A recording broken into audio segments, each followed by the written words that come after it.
Hi, welcome to Chess 24/7 and you are encountering another video on chess imbalances. In this video, I will be particularly talking about the imbalance of space. Personally, I like nothing more than to create a large pawn center and squeeze my opponent to death in its space-gaining coils. After the game, the poor victim often has a glazed look in his eyes. He knows he has lost too badly, but he's not quite sure what is the reason of his defeat. A good point about this book is that Jeremy Sullivan has provided us different points which help us to summarize the topic. Instead of reading large paragraphs, we can refer to small points and can understand the concept of imbalances. Of the three areas of a chessboard, king side, center and queen side, the center is by far the most cardinal. The reason for that is your forces can move either side with minimum effort and maximum speed. Thus, it's usually an excellent idea to play in the middle if you have the option to do so. But unfortunately, most amateurs seem to have wrong vision. They always go to play on one of these wings, and generally the wing where their opponent's king is present. The first point in the center or this imbalance of space is a full pawn center give its owner territory and control over the key square. For example, in the position in front of you, white has full pawn center and is well protected by the other pawns and other pieces. This center gives him strong control over c5, d5, e5 and f5. This will in turn assure white's win and advantage in space gaining territory. The second rule is interrelated to the first rule. Having a pawn center is not the only thing that you should do. You should also try to retain that center, and you should try to expand more territory in the center by forcing your pawns ahead on the board. The next rule is quite contradictory to its precedent, because this rule says that you should never advance the center too early, because every time you make a move you leave a weakness behind it. For example, in this case, black would be too happy to play f4, but after this he has weakened the king side, and black can play queen to b6 check, and he can even try to go with some play because his bishop has a good diagonal towards the king. So this rule says that you should make pawn moves after calculating every weakness that you create while grabbing some space in the center. Rule 4 states that if your opponent has created a full pawn center, you must strive to attack it. This creates a battle of philosophies.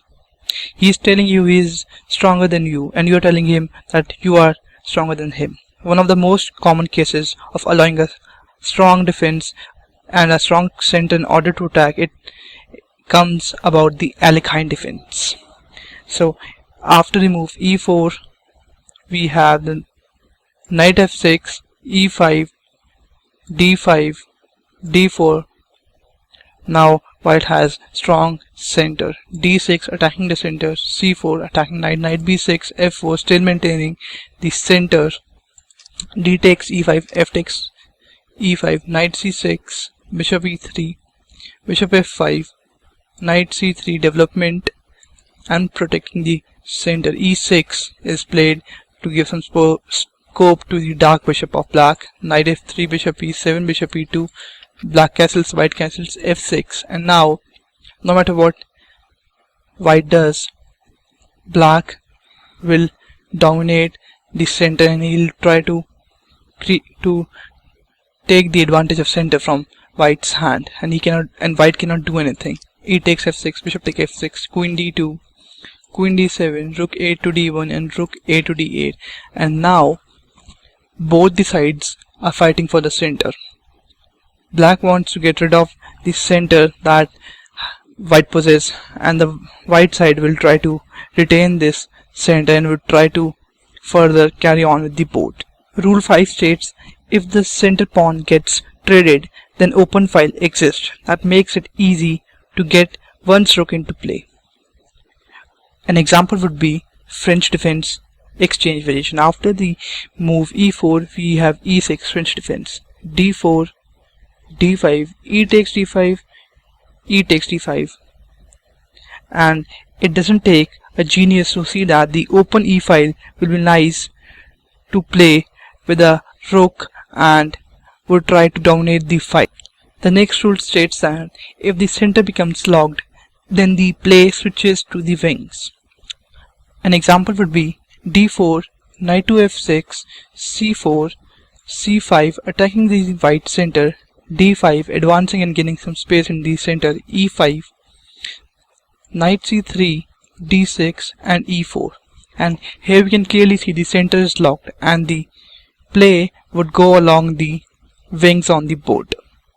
Rule 7 states that with a closed center, you know which wing to play on by nothing the direction that your pawns point. The pawns point to the area where you have more space, and that is the side you would want to control.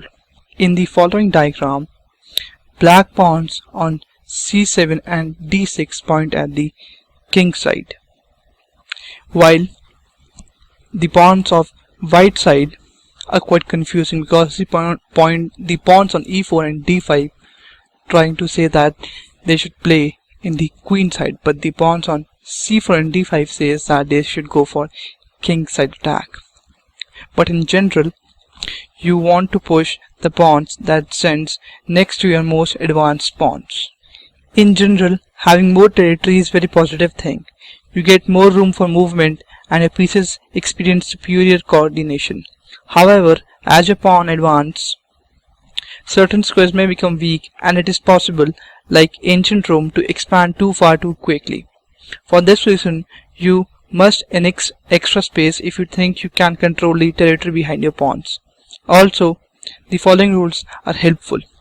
So the following rules are about space.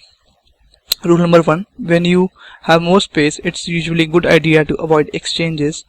For example, in the position that is in front of you, black can quietly resign because his minor pieces are so crammed up that none of them have useful moves.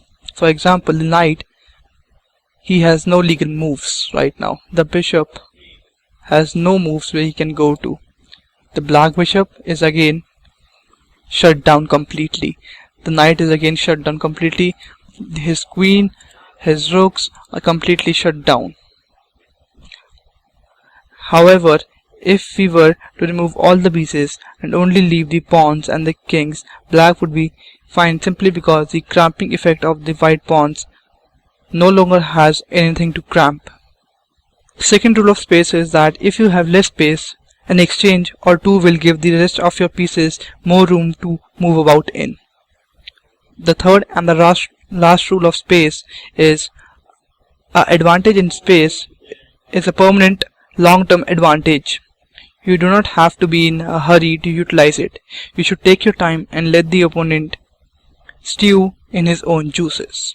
With that said, this is the end of this video, and I hope you liked it. I hope you learned something out of it, and if you have any suggestions, please do mail me. And if you like to see some more kind of instructional chess videos, do let me know. And if you want me to cover any other book of yours, please let me know. I'll do that for you. See you in my next video. Till then, take care, tata, goodbye, good day.